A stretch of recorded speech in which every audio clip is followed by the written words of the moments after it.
one more question, if I may. One last na lang talaga, Okay ma'am. po. Sige. Maraming nakahilera. Yes po.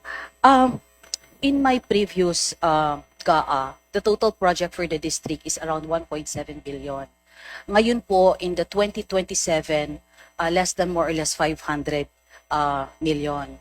Now, my concern is, I do not know what's the reason behind, but my concern is we suffered from a 7.8 earthquake. And a lot of our structures are badly damaged because of the earthquake.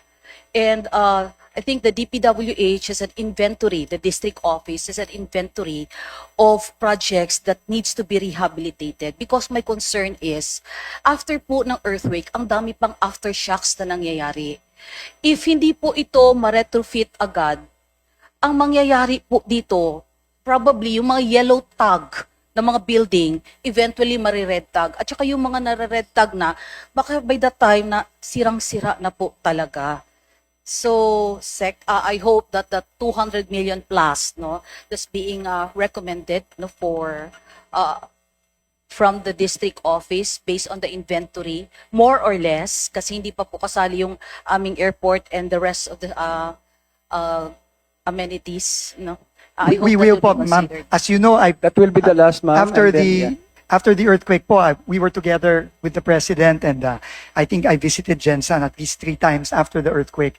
And not only po for 2027, I will have the regional director po and DE address that concern kung bakit po ganon.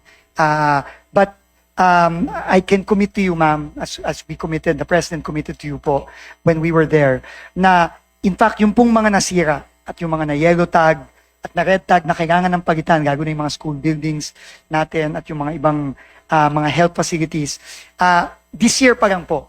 No, hindi na po tayo maghihintay ng 2027. This year pa lang po through the NDRIM Fund and the Quick Response Fund ng department.